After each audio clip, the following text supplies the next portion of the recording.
guys, nakikita nyo ba yan? Quaker Oats. Yan lang yung kainin natin ngayong gabi. Yan na, yan. Quaker Oats. Maganda rin ito sa kalusugan guys. Lagyan na natin siya. Mainit na tubig yan, mainit na tubig. Yan. Yan lang.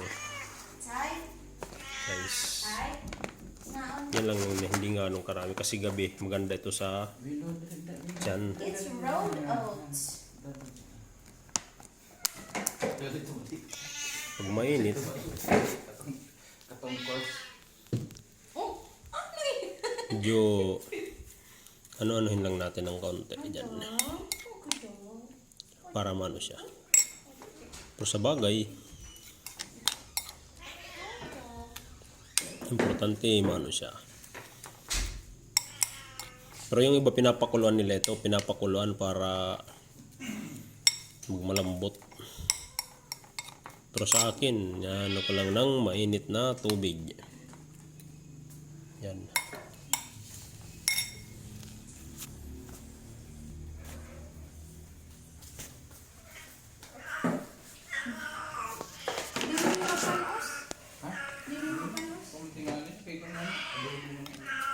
Pagkalipas ng mga kahit mga 3 to 4 minutes, pwede natin kainin yan.